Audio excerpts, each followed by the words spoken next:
Cláudia, Mateuzinho, Isabelle, indo para casa do Senhor. Reunimos na mesma igreja, acho que há mais de 30 anos, sei lá, mais de 30, 20 e tantos anos, pela graça e misericórdia do Senhor. E você, reúne quanto tempo nessa igreja? Se reúne nessa igreja há muito tempo, fique firme, e é aí que Deus te colocou. Aí é seu lugar. Vá para o culto com alegria, vá para o culto com gozo no coração, né? De fazer a obra do Senhor e adorar o Senhor. Estamos aqui em família. Valéria, regente do Circo de Ação. Mateus vai entrar na orquestra.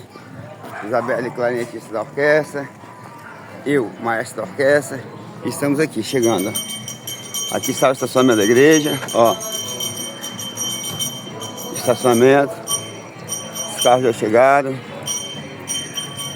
Estamos chegando. Assembleia de Deus Nova Brasília, pastor Renan Gilberto. Os irmãos estão chegando.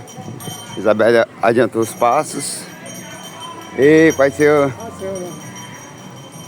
Tá ali os obreiros, ó. O irmão Lobac na porta. Vou até falar com ele aqui um pouquinho. Graças a Deus, irmão Lobac, tudo bem? Tudo, graças Pai Senhor. a Deus. Expectativa desse culto? É o melhor possível, né? Quem está na presença do Senhor só tem bênção para... Glória a Deus, Pai Senhor, meu irmão. Pai Senhor. Os irmãos chegando aí, ó. Pai Senhor, tudo bem? Então é isso, ó. O culto já, os pessoal já estão passando o som. Já vai começar, vem comigo até o final desse culto, já começou. Coração que precisa, ó Pai, mais uma vez ser alcançado pela Tua glória. Eu, nessa noite, ó Pai, queremos prestar, ó Pai, diretamente ao Senhor, Pai. Nós viemos aqui para glorificar o Teu santo e maravilhoso nome. Então, ó Pai, em nome do Teu Filho amado, Jesus Cristo, que deu a sua vida lá na cruz do Calvário por amor a nós, eu peço ao Senhor que receba a nossa adoração nesta noite, receba o nosso louvor, ó Pai, e fale conosco, ó Pai, em nome de Jesus. Aleluia. Vamos adorar o Senhor.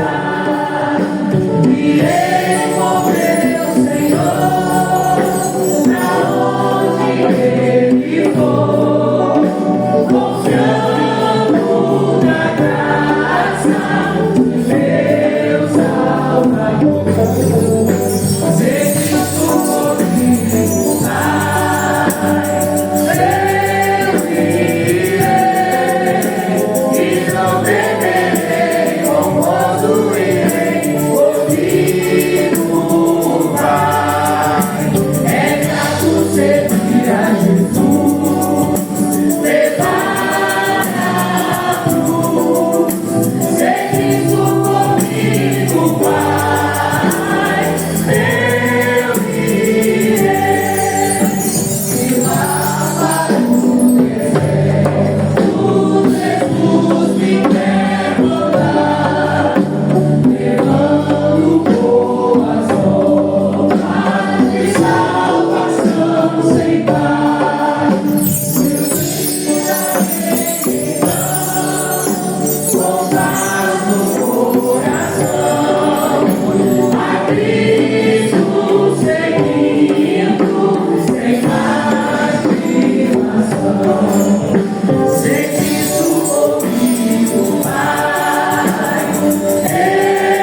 pelos feitos, pela manifestação, pelo louvor que foi entoado, louvado nesta noite, pela palavra, pelo grande amor. Ó Deus, continua falando, continua usando com poderosa, Senhor, a palavra ser ministrada, usa, Senhor, continua falando, que nós vamos sentir a Tua presença. Aquele que entrar pelas suas portas, que possa sair diferente, transbordando, cheio da Tua graça, Pai. Fala conosco, continua nos abençoando em nome de Jesus. Vou estar lendo somente o 3, queridos.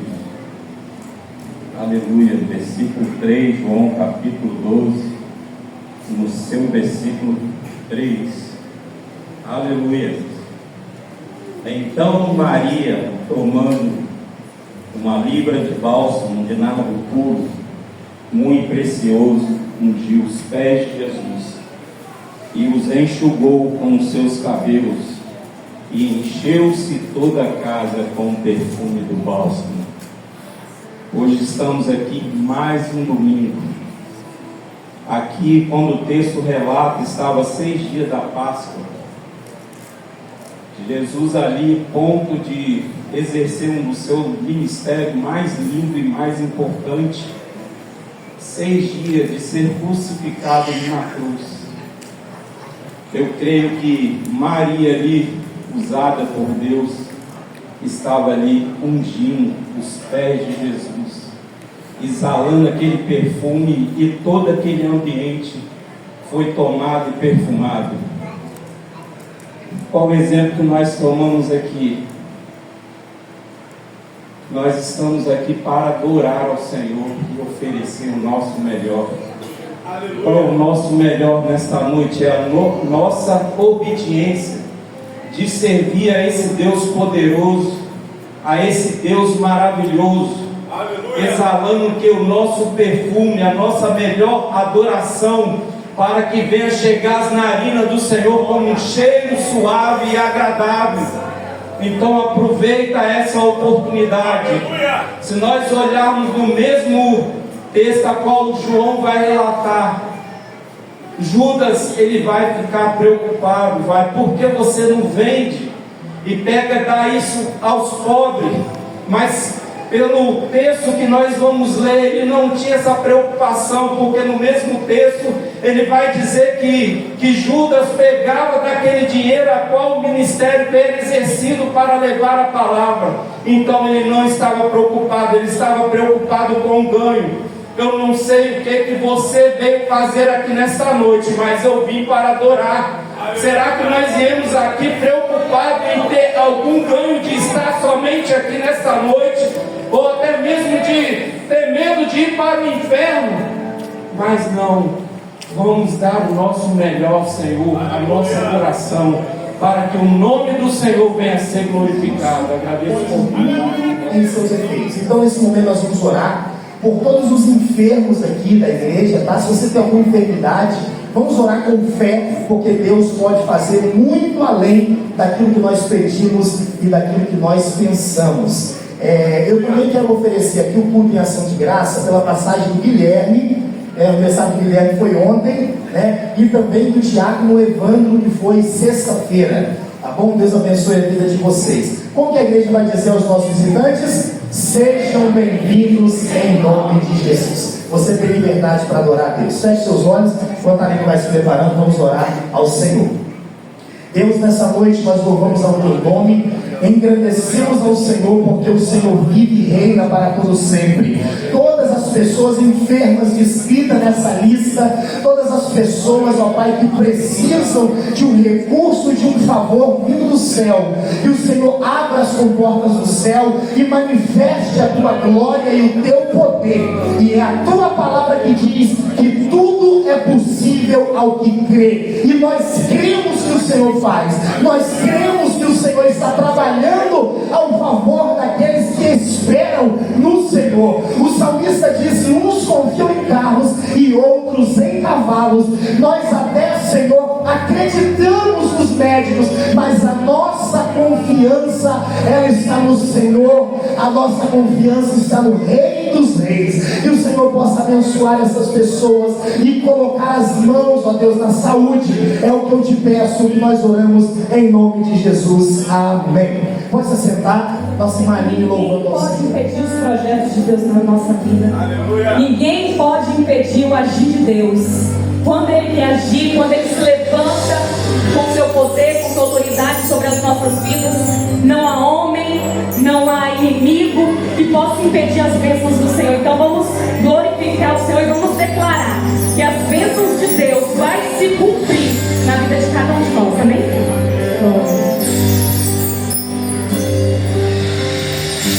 Quem disse que não tem mais jeito pra você, certamente não conhece o meu Deus. Não tem ideia do que esse Deus pode fazer pra dar vitória a quem é servo seu.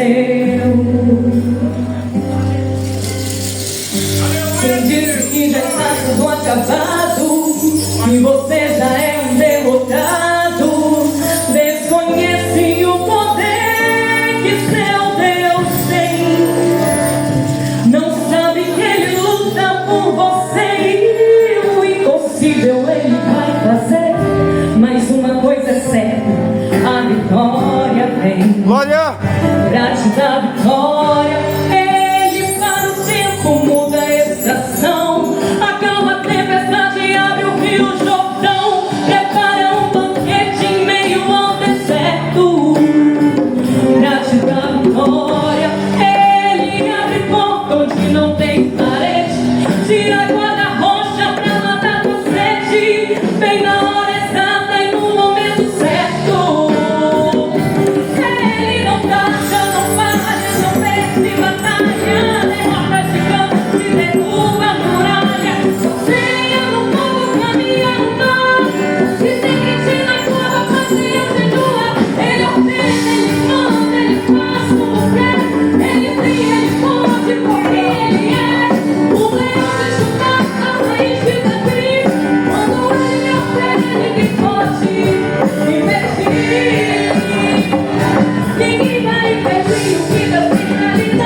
descansa o coração.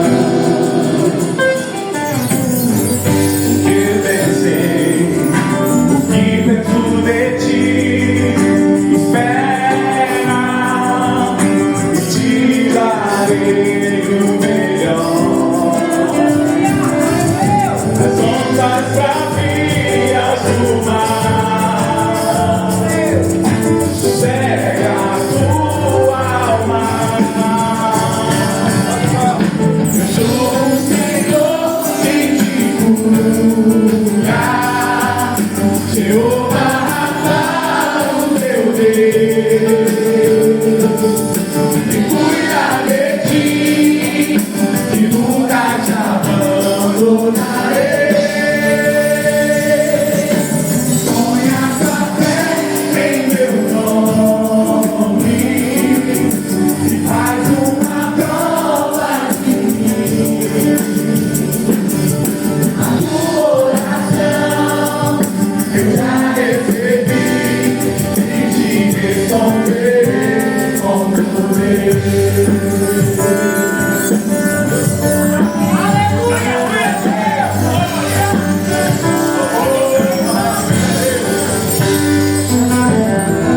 Toca a mim, te responderei, confia, descansa o coração. Eu pensei, o que penso de ti,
você tem enfrentado, eu não sei qual provação você tem passado, mas eu sei que o meu Senhor Jesus é o Deus que te cura nesta noite.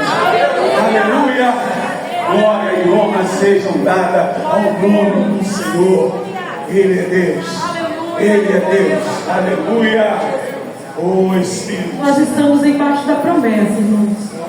Não sei como você entrou aqui essa noite, não sei com que pensamentos você entrou aqui essa noite, mas eu quero dizer que os pensamentos de Jesus ao teu respeito são pensamentos bons, pensamentos de misericórdia. Assim como Paulo lá em Efésios dobrou os seus joelhos e pediu a Deus para que o povo reconhecesse a plenitude do amor de Deus, eu te convido a abrir o teu coração. Creia tão somente as promessas do Senhor vão se cumprir sobre a minha, sobre a sua vida, sobre a nossa vida. Amém? Quantos concordam comigo? Diga amém. Amém. Glória ao Senhor.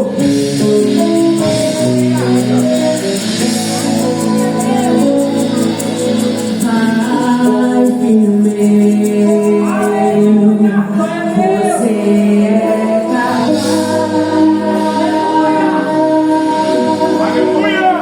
é capaz.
Não me arrependo.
passando ele pelo caminho, veio ali alguém correndo, e ajoelhando-se diante dele, perguntou-lhe: bom mestre, o que farei para que eu possa herdar a vida eterna? E Jesus lhe disse: por que tu me chamas bom? Ninguém é bom, a não ser um que é Deus. Tu sabes os mandamentos? Não cometerás adultério, não assassinarás, não furtarás, não dirás falso testemunho, não defraudarás, honra teu pai e tua mãe. E ele respondeu dizendo: mestre, tudo isso eu tenho guardado desde a minha juventude. E Jesus, olhando para ele, o amou e lhe disse: uma coisa te falta. Vai pelo teu caminho, vende tudo quanto tens e dá aos pobres, e tu terás um tesouro no céu. E vem, toma a cruz e segue-me. Mas ele, entristecendo-se com o que foi dito, foi embora aflito, pois ele tinha grandes posses. Verso 17 de novo diz: e estando ele pelo caminho, veio ali alguém correndo, e ajoelhando-se diante dele, perguntou-lhe: bom mestre, o que farei para que eu possa herdar a vida eterna? E novamente o 22 diz: mas ele, entristecendo-se com o que foi dito, foi embora aflito, pois ele tinha grandes posses. Pode se assentar, irmãos, mantenha a sua Bíblia aberta nesse texto. Nós vamos permanecer aqui até o fim, se o Senhor nos permitir. Sempre que nós abrimos as páginas do Evangelho, é muito comum nós sermos cativados pelos relatos dos encontros de Jesus. Seja nos momentos em que Jesus está com multidões, seja nos momentos em que Jesus está com um grupo menores, seja nos momentos em que ele está a sós com seus discípulos, ou muitas vezes nos momentos em que Jesus está com apenas uma pessoa. É sempre edificante ver como as pessoas eram transformadas todas as vezes que elas se encontravam com Jesus. E via de regra, as pessoas sempre saíam do encontro com Jesus melhores do que elas haviam chegado. Todavia, embora Jesus tenha feito muitos milagres, muitos prodígios, operado muitos sinais, tenha tido por um período do seu ministério um momento de, por assim dizer, popularidade, nós não podemos esquecer que a maior marca do ministério de Jesus não foi a sua aceitação. Pelo contrário, talvez a principal marca do ministério terreno de Jesus foi a sua rejeição. Ele veio para o que era seu, mas o que era seu não recebeu. Jesus foi muito mais rejeitado do que aceito. Muito mais pessoas se afastaram dele do que se aproximaram dele. Jesus foi rejeitado em 3 esferas. E essas 3 esferas em que ele foi rejeitado havia sido profetizado pelo profeta Isaías no capítulo 53 do seu livro, porque quando Isaías pergunta quem deu crédito à nossa pregação, está dizendo não rejeitar as suas palavras. Quando Isaías pergunta a quem se manifestou o braço do Senhor, está dizendo não rejeitar as suas obras. E quando Isaías disse que ele não tinha parecer nem formosura, estava dizendo não rejeitar a sua pessoa. Então rejeitaram Jesus nas suas palavras, rejeitaram Jesus pelas suas obras e rejeitaram Jesus pela sua pessoa. Quando Jesus teve a sua primeira pregação, não a segunda, não a terceira, apenas a primeira pregação de Jesus, diz a Bíblia que no fim da pregação, os homens pegaram em pedras para o apedrejar. Jesus acaba de pregar um sermão e alguém diz assim: olha, esse sermão é muito duro, quem é que pode ouvir tais palavras? Jesus realizava um milagre e dizia: olha, não pode curar porque hoje é sábado. Jesus expulsava demônio e dizia: ele expulsou o demônio porque ele opera pelo maioral dos demônios. Então os homens rejeitavam as palavras de Jesus, os homens rejeitavam as obras de Jesus e os homens rejeitavam a pessoa de Jesus. Ele apareceu e disse: olha, mas esse aí não é um simples carpinteiro, filho de José e Maria? Porventura pode vir algo bom de Nazaré? Não foi o que disseram a respeito dele? Então rejeição foi um marco do ministério de Jesus. E é por isso que hoje eu gostaria de olhar para o relato de um homem que, mesmo que de maneira sutil, ele acabou rejeitando Jesus nessas 3 esferas. E diferente, irmãos, de todos os outros encontros transformadores de Jesus, eu queria olhar hoje para um momento singular, porque esse aqui é o único homem que vai se encontrar com Jesus e vai sair pior do que chegou. Esse é o único homem que chega diante de Jesus de um jeito e vai sair pior do que ele chega. O tema do meu sermão é no mínimo intrigante e é proposital, porque hoje eu queria pregar sobre o homem que Jesus não pôde salvar. Eu queria pregar sobre o homem que se encontrou com a salvação, mas saiu ainda mais perdido do que havia chegado. A Bíblia mostra para nós, a partir do versículo 17, um homem que tinha quase tudo. E é importante que a gente caracterize esse homem, porque os 3 evangelhos sinóticos narram essa história, e mesmo que haja algumas nuances entre eles, de modo nenhum eles se contradizem, na verdade eles se completam. Marcos diz que um homem vai até Jesus, Mateus diz que um jovem vai até Jesus, e Lucas diz que um homem de posição vai até Jesus. Mas ambos concordam em uma coisa: é um homem muito rico quem está indo até Jesus. Então, quando a gente vai caracterizar esse homem, ele tem muitos aspectos importantes. A primeira coisa, ele é um homem jovem. E aqui, para os irmãos entenderem, um judeu podia considerar um homem jovem, mesmo ele tendo até aproximadamente 40 anos. Então, de 39 anos para baixo, ainda era considerado jovem para ele. Mas esse homem é um homem jovem.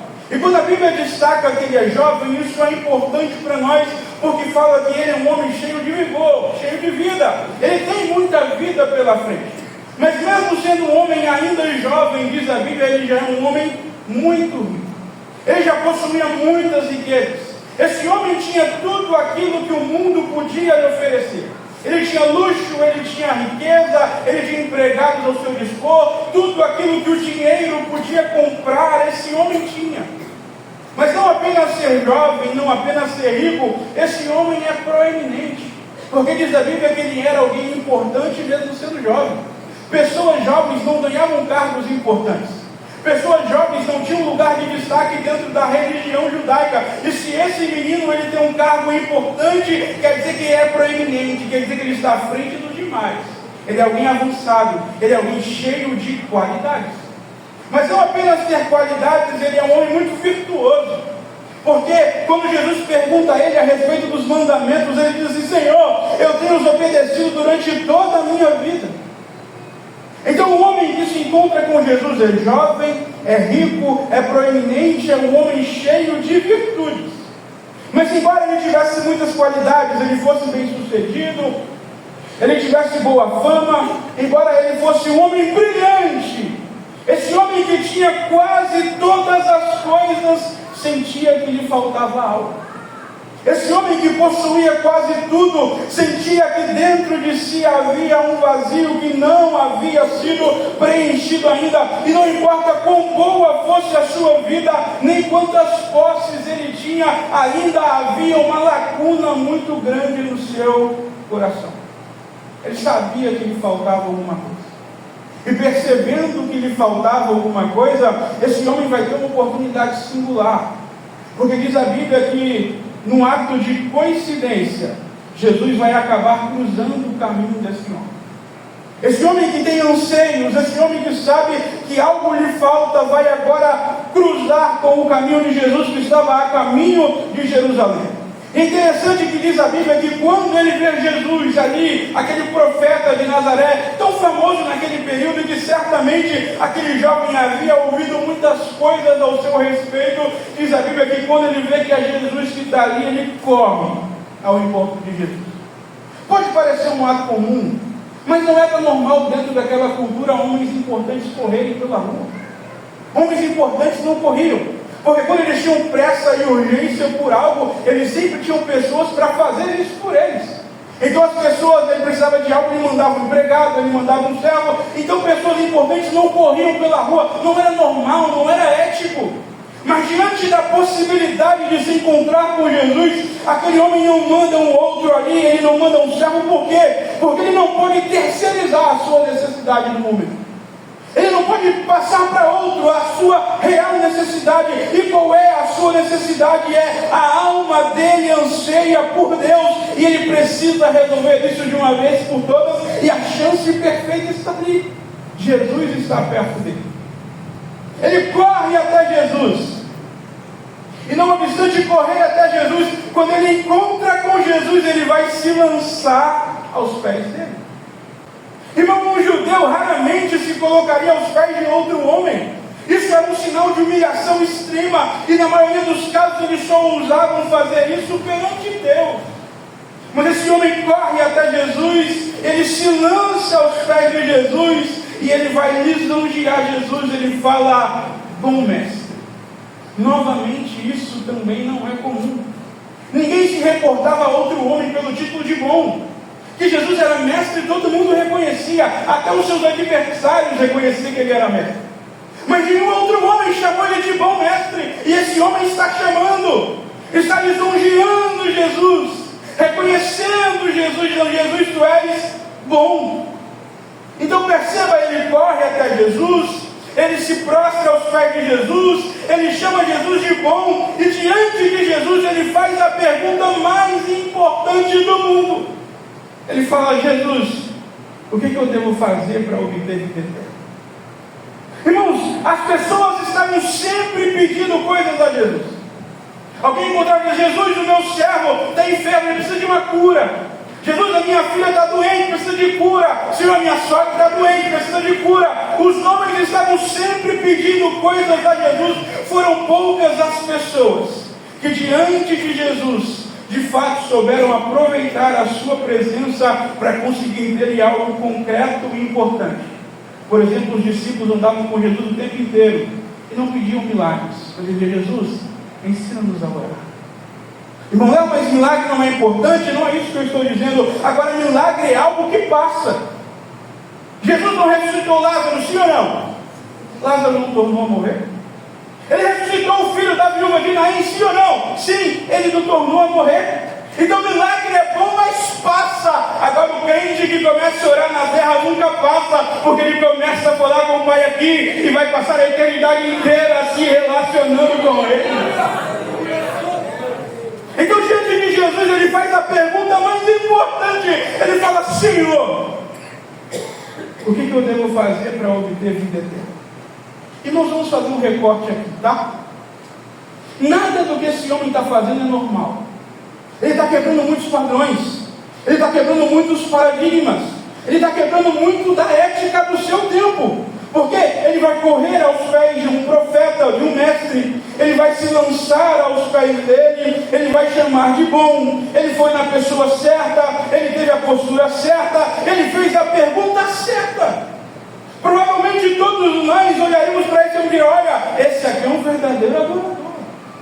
Olha para ele, olha como é que ele chega reverente diante de Jesus, olha como é que ele corre ao encontro de Jesus, ele tem pressa. Olha como é que ele fala com Jesus, ele chama de bom. Provavelmente nós olharemos para ele e no crivo da nossa religião ele passaria. Mas via de regra, irmãos, as coisas que impressionam os homens não impressionam Jesus. Na verdade, Jesus vai mostrar que tudo aquilo que nós estamos vendo é superficial. Vamos fazer um recorte aqui? Olha como é que ele chega, correndo, se prostra, chama de bom, faz a pergunta certa. Como é que parece que essa história vai terminar? Ele vai até a pessoa certa, ele tem a atitude certa, ele faz a pergunta certa. Não dá tudo a entender que esse homem vai ser salvo. Então a grande questão é: o que aconteceu depois que ele fez a sua pergunta? E aí é importante porque Jesus vai corrigir a sua superficialidade. A primeira coisa que Jesus faz é perguntar para ele: está me chamando de bom por quê? Ele lisonjeia Jesus, bom mestre. Qualquer um ficaria muito entusiasmado, ficaria grato pela maneira de tratamento, mas quando ele fala bom mestre, Jesus fala assim: por que me chamas de bom? Não há nenhum bom a não ser um, que é Deus. É porque na verdade Jesus percebeu que aquele jovem estava agindo muito mais como um bajulador do que qualquer outra coisa. O conceito de bondade para aquele jovem é algo muito superficial. Por quê? Porque é possível que aquele jovem considerava a si mesmo como um bom homem. E Jesus vai corrigir a sua superficialidade, atribuindo o título de bom a um único digno de tal terminologia. Ele vai dizer: só Deus é bom. Agora não é que Jesus esteja aqui negando a sua própria divindade e nem a sua bondade. Na verdade, há pelo menos duas razões do porquê Jesus vai corrigir aquele jovem. Primeiro, Jesus quer mostrar para aquele homem que ele veio ao mundo para ter que deixar claro que ele veio para render glórias a Deus.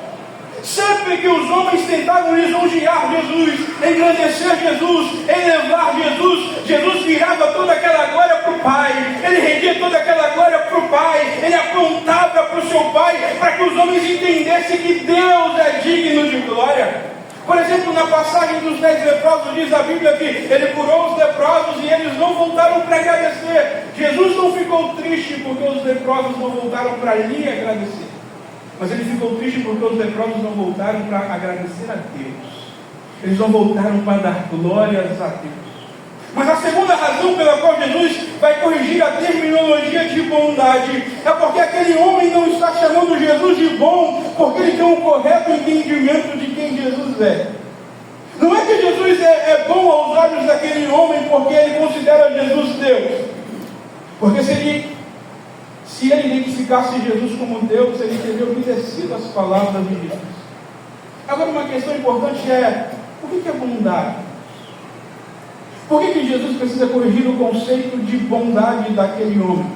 É porque bondade é a inclinação para fazer o bem, mas é para fazer o bem o tempo todo. Bondade é a disposição do seu coração em fazer aquilo que é correto. Agora, Romanos capítulo 8 diz que a nossa inclinação, a inclinação da carne é morte, mas a inclinação do Espírito, que é Deus, é vida. Portanto, a inclinação da nossa carne é inimizade contra Deus, porque não está sujeita à lei de Deus e nem em verdade pode estar. Jesus está ensinando para aquele homem que ele não pode considerar outro homem como bom. Por quê?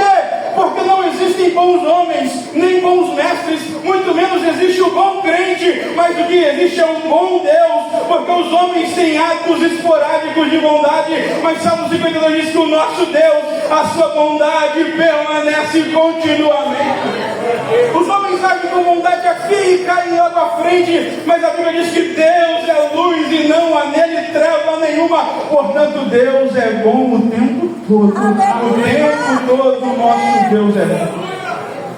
Jesus corrige a superficialidade do seu coração e o seu conceito de bondade. E diante da pergunta dele: Senhor, o que eu devo fazer para herdar a vida eterna? Jesus vai lhe mostrar o espelho da lei. Ele responde: conhece os mandamentos? O que Jesus quer fazer com isso? Ele quer que aquele homem passe a se enxergar com base na lei de Deus. Porque afinal de contas, esse é o propósito da lei: é servir de aio até a Deus, é conduzir o homem até a Deus. O propósito da lei nunca foi salvar, mas sim mostrar ao homem a sua total incapacidade em viver no padrão de Deus, e mostrar ao homem que ele tem carência de salvação. Jesus faz isso porque aquele jovem mostrou um engano muito grande a respeito da salvação. Perceba, o interesse dele na vida eterna é real, mas olha como é que ele formulou a sua pergunta: o que eu devo fazer para herdar a vida eterna? Perceba que na teologia daquele homem, ele acredita que salvação é algo que pode ser conquistado por obras.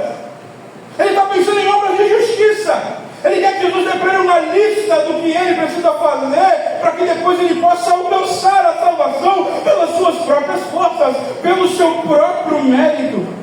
Irmãos, é de se admirar como aquele jovem tem uma excelente impressão de si mesmo. Foi quando Jesus disse: olha, conhece os mandamentos? Jesus recita para ele os mandamentos, pelo menos da segunda tábua. Sabe o que ele fala? Senhor, eu tenho feito isso tudo desde que eu era garotinho. Olha como é que ele tem uma grande impressão de si. Ele fala: Senhor, sabe os mandamentos que eu acabou de citar? Eu tenho obedecido todos, e tenho obedecido a tempo. Agora olha como é que, ao mesmo tempo que ele demonstra uma nota alta de si mesmo, ele prova que a sua nota é falsa. Porque do fundo da sua alma vem a pergunta: o que é que me falta ainda? Ele está dizendo: Senhor, eu tenho obedecido tudo, mas eu sei que ainda me falta alguma coisa. Todavia, se ele tivesse de fato obedecido tudo, não lhe faltaria nada.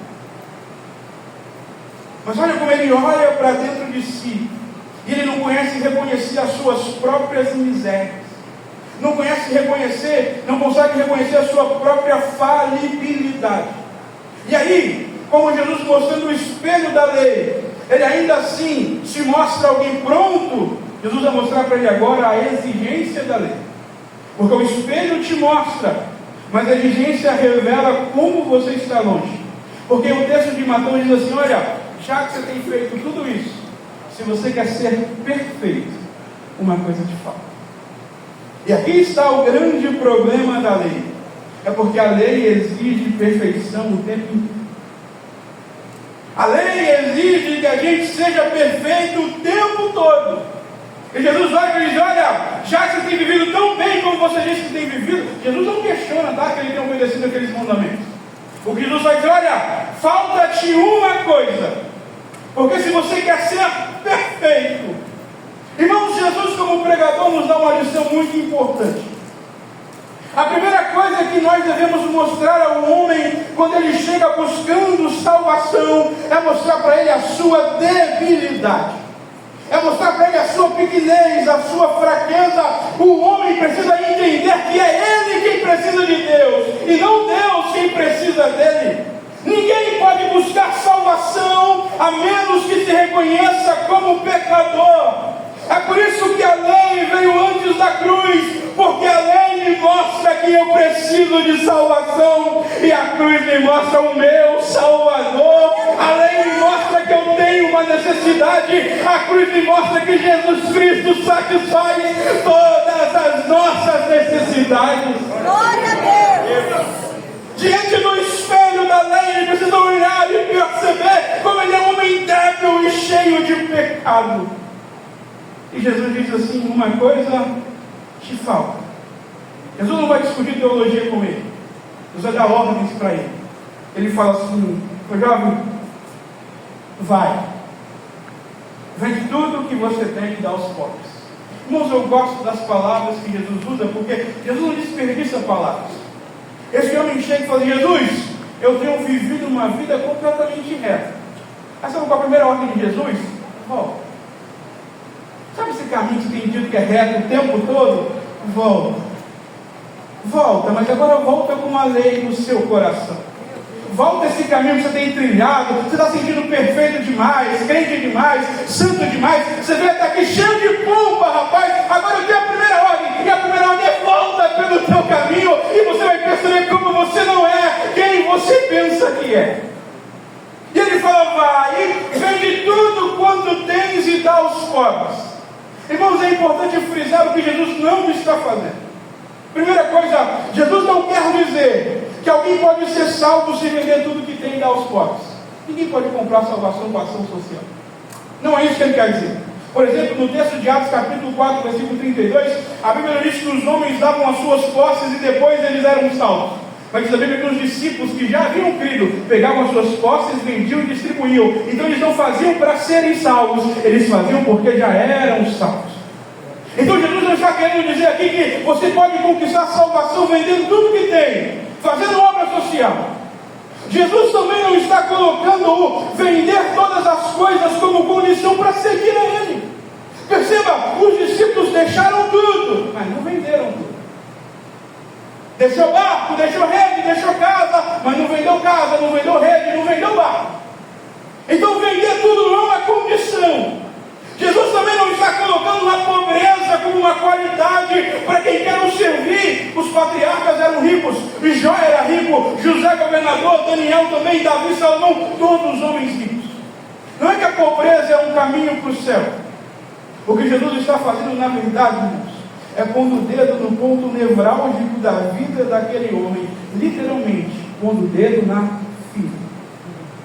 Não é que a riqueza é um problema para todos, mas é que a riqueza era um problema para aquele homem.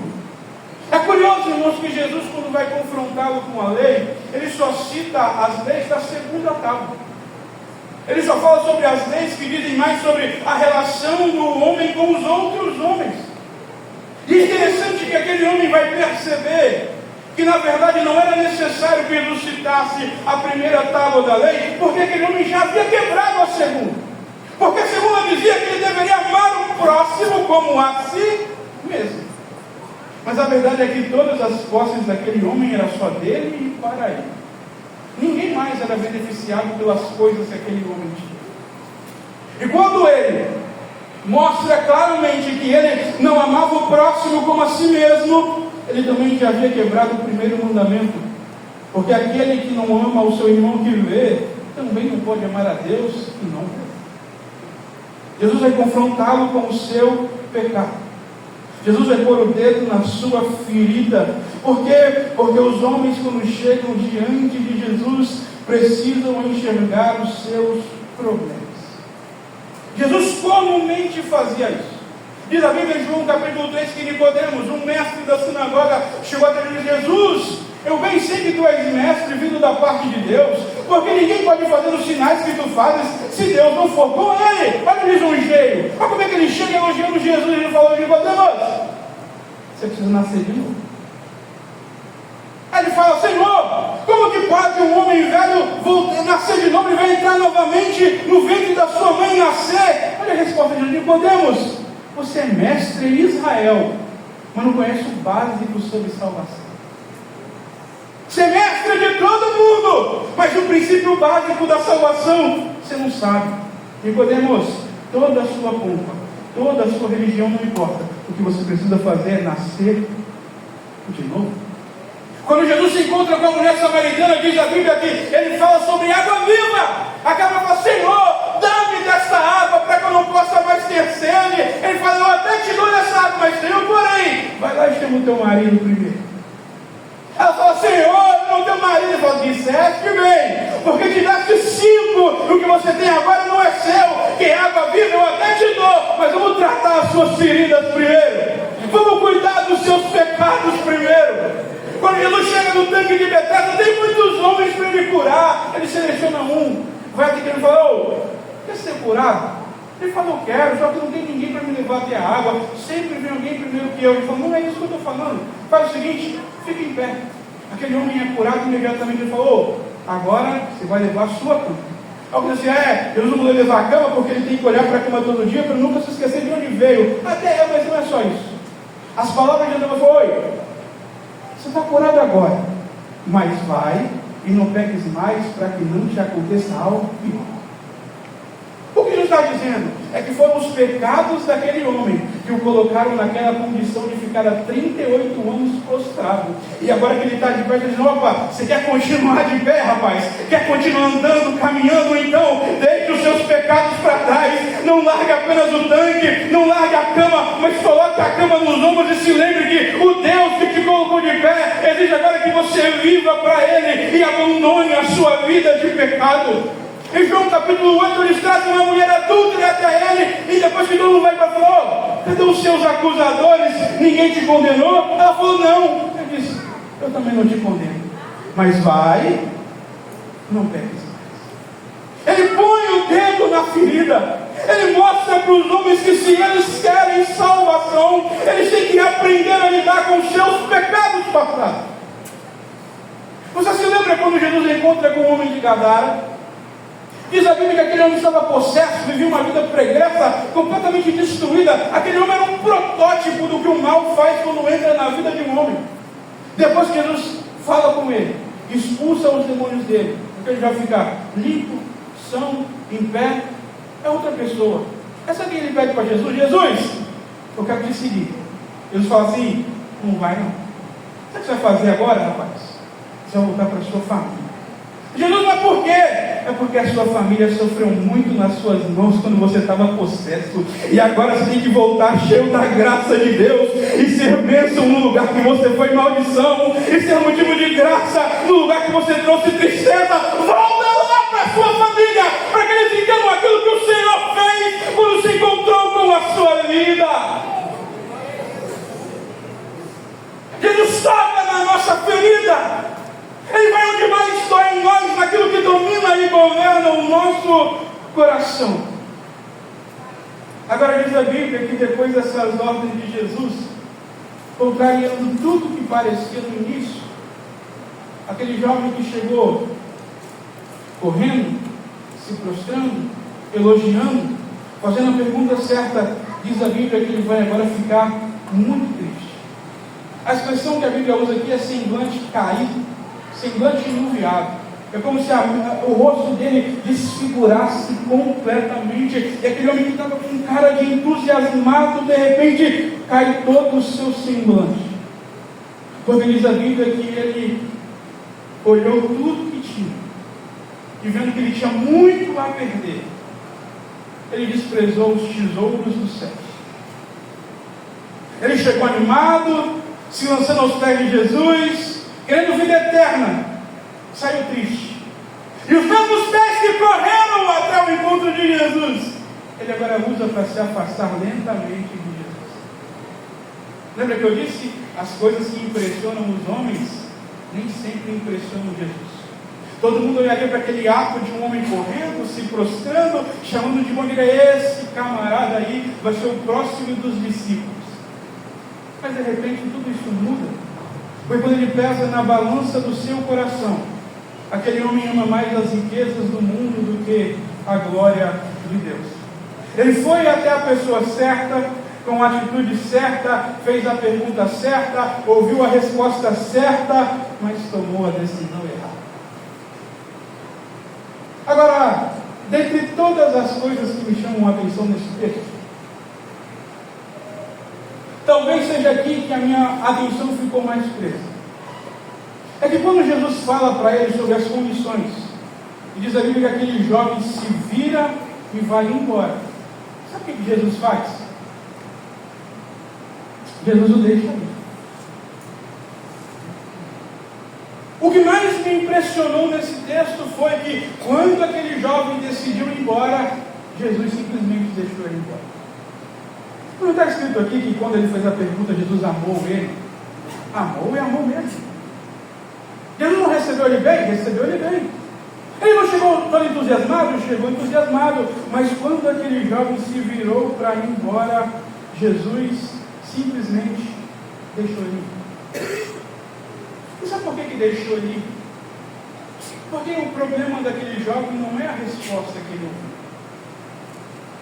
O problema daquele jovem não é que faltou alguma coisa para ele. O problema daquele jovem é que diante do Evangelho, ele percebeu que não conseguiria fazer uma concessão tão grande assim. E sabe o que é curioso? É que Jesus estava disposto a ir até a cruz por aquele jovem. Mas Jesus não muda 1 centímetro do Evangelho para atrair aquele jovem para si. Jesus está disposto a morrer na cruz do Calvário, esteve disposto a morrer na cruz por nós. Mas sabe o que ele não está disposto a fazer? Em mudar o Evangelho para atrair e agradar ninguém que está sentado aqui nesta noite. Por você ele foi até a cruz, mas se está esperando o caminho mais fácil, ele não tem. Por você ele foi até o madeiro, mas se está esperando uma vida de flores e rosas, ele também não pode te proporcionar. Porque a maior exigência do Evangelho é que todo o nosso coração precisa ser de Deus e somente de Deus. É curioso porque Mateus capítulo 13, versículo 44, conta uma parábola. Um homem foi até um campo e encontrou um tesouro. E quando ele encontrou aquele tesouro, sabe o que esse homem fez? Alegre, vendeu tudo o que tinha para poder comprar aquele campo e ficar com aquele tesouro. O tesouro é o Evangelho. E o homem que de fato faz do Evangelho o seu tesouro está disposto a perder tudo menos o Evangelho. Está disposto a perder tudo que tem para não abrir mão de ter Jesus ao seu lado. Eu quero convidar o Ministério de Louvor, especial do Patrick. Dá para louvar tudo de pé? Pode ser? Vem se aproximando aqui. Irmãos, eu queria que você terminasse entendendo uma coisa. Eu queria mostrar para você o paradoxo da salvação. Porque a salvação é pela graça, mas não é de graça. A salvação não pode ser comprada, mas ela tem um preço. A salvação não tem um valor, mas ela tem um custo. A vida eterna me custa tudo o que eu tenho. Porque essa é a maior exigência do Evangelho, é que Deus deve ser o único Senhor em nossos corações. Fica de pé comigo em nome de Jesus. Eu sei que você veio para cá querendo ouvir sobre promessas, sobre milagres. É bom ouvir. Mas eu tenho completa convicção de que hoje Deus queria falar isso conosco. Você precisa tomar uma decisão e entender que ninguém pode herdar a vida eterna se não aprender a renunciar àquilo que prende o seu coração. Jesus não vai dividir o lugar no seu coração com mais nada e nem ninguém, irmão. Eu não sei o que você precisa abandonar. Para aquele homem, os tesouros, a riqueza que ele tinha era o seu, Deus. Mas eu sei que todos nós temos coisas que nós precisamos aprender a abrir mão para que o nosso Senhor Jesus tenha de fato todo o senhorio do nosso coração. Deixe tudo aquilo que está te impedindo de servir ao Senhor com a totalidade das suas forças, com a totalidade da sua entrega, com a totalidade da sua alma. O nosso Deus está aqui nessa noite e Ele fala por meio da sua palavra. O caminho da vida eterna está aqui, posto diante de nós mais uma vez, mas é preciso aprender a renunciar tudo aquilo que tem roubado o nosso tempo, o nosso coração, a nossa alegria, as nossas forças, e se entregar de uma vez por todas àquele que é o autor e o consumador da nossa vida. Aleluia, pode louvar. Tudo é perda se não tem a ti. A tua graça que me passa.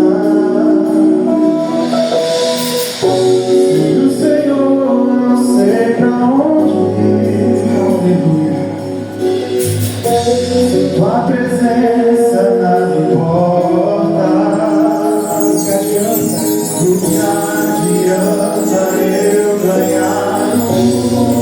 Ter nossa alma se perder do Senhor. E a minha alma se perder sem ti, Senhor. O que adianta eu não estar no teu tesouro?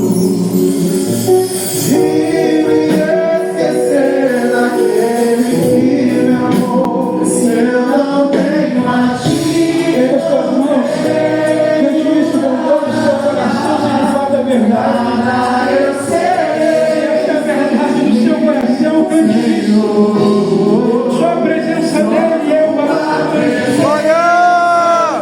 Aleluia. Eu te levarei por onde eu for.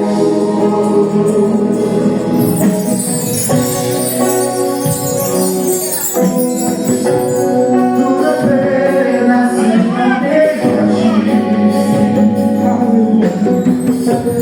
tua graça que me basta. Sem o Senhor não sei pra onde, sem tua presença nada importa. O que adianta eu ganhar o mundo inteiro? E a minha alma se perder sem ti, Senhor. O que adianta eu jogar o meu tesouro e me esquecer daquele livre amor? Se eu não tenho a ti, não tenho nada, e nada eu serei sem ti, Senhor. Só tua presença é o que me basta. Eu te levarei por onde eu for. Se eu não tenho a ti, não tenho nada, nada eu serei sem ti, Senhor. Só tua presença é o que me basta. Eu te levarei por onde eu for. Aleluia. Eu não sei como que essas palavras saem da sua boca. Talvez elas saiam num piloto automático que simplesmente saíram. Eu não sei se você consegue sentir o sabor de cada palavra que você está proferindo nesse louvor, após ouvir uma mensagem tão poderosa que nos confronta com a nossa religiosidade. Sinceramente, eu não sei como você sente o sabor de cada palavra, de cada letra desse louvor que está sendo cantado. Porque o meu fôlego diz que se eu não tenho a ti, eu não tenho nada. O meu fôlego diz, se eu não tenho a ti, Senhor, eu não tenho nada. Mas que a minha alma acompanha aquilo que minha boca está dizendo. A minha alma acompanha aquilo que está sendo declarado. Meu irmão, talvez essas portas abertas às 18h30 do domingo de hoje seja a sua última porta de escape. Não quero colocar medo em ninguém, mas se você tem o desejo de fazer um compromisso com o Senhor hoje, venha até o altar. Você está num ambiente propício, você está num lugar onde o Espírito do Senhor tem tomado e tem tido a primazia. Então você sinta aí a presença dele te impulsionando, te levando para mais próximo do altar. E talvez você me diga, Paulo, já tem 30 anos que eu sirvo ao Senhor, já tem 40 anos que eu sirvo ao Senhor, mas me falta algo. Talvez você não dormiu debaixo desses bancos quando você era pequeno, mas você talvez sente que no seu coração te falta algo. Esse algo que te falta é o mesmo algo que esse moço rico, proeminente deixou para trás. Cristo Jesus. O Ministério de Louvor vai cantar novamente. E eu peço em o nome de Jesus que você sinta o sabor dessas palavras que você profere. Se eu não tenho a ti, eu não tenho nada. E se você tem o desejo de servir ao Senhor, venha se voltar.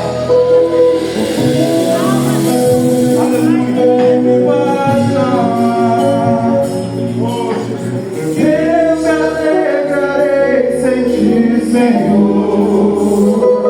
Tua presença é o que me basta.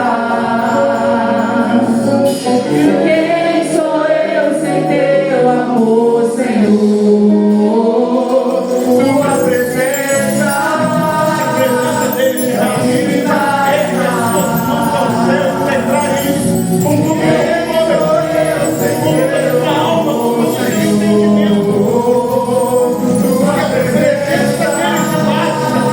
Veja os teus olhos, liga o teu pensamento no céu, porque a presença dele está aqui nesse lugar. Aleluia.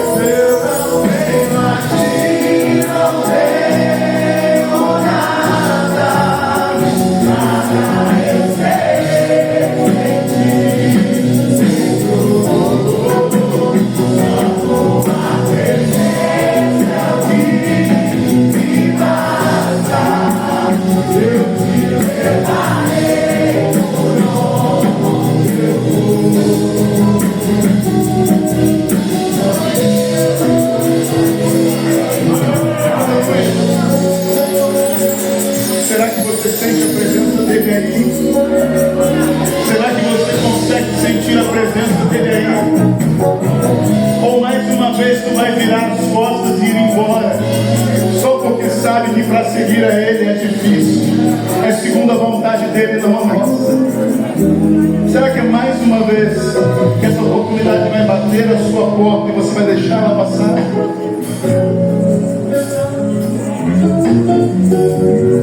Se você é aquele que diz que só a presença dele te basta, eu te peço que você feche seus olhos.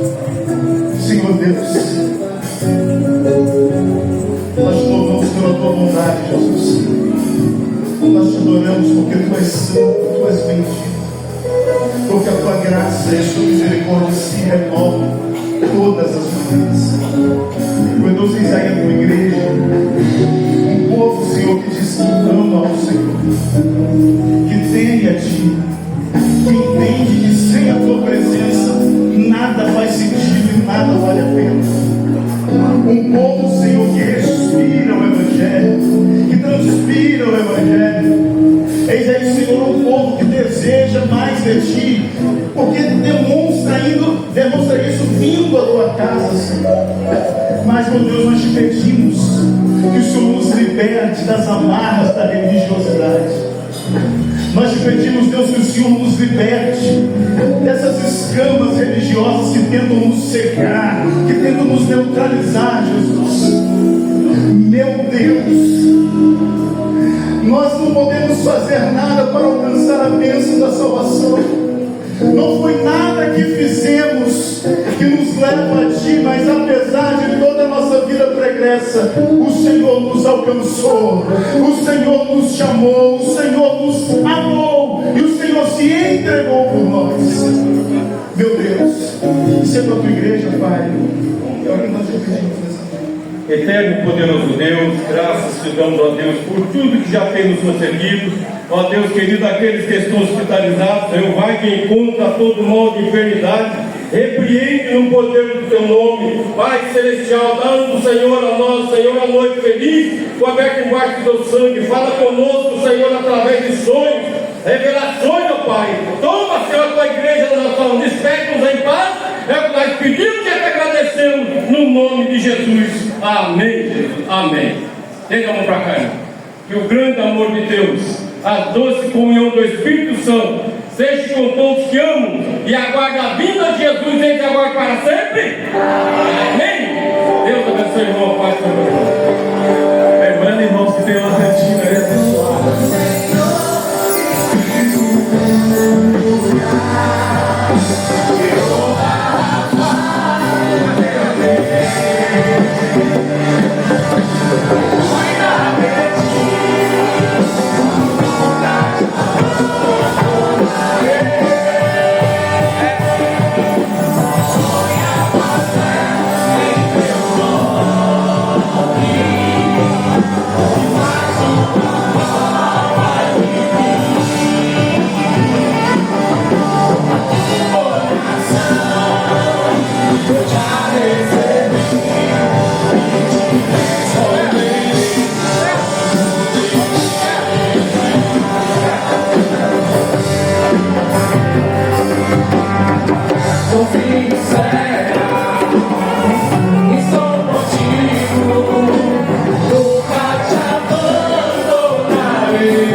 Até o próximo vídeo.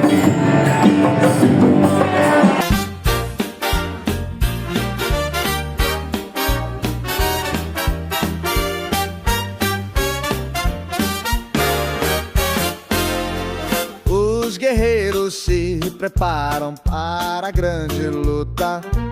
É Jesus o capitão que avante os levará. A milícia dos remidos marcha impoluta, certa que vitória alcançará. Eu quero estar com Cristo onde a luta se travar. no lance imprevisto, na frente me encontrar, até que o possa ver na glória, se alegrando da vitória, onde Deus vai me coroar.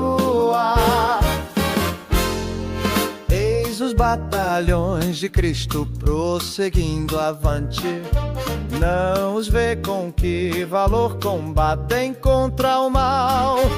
Podes tu ficar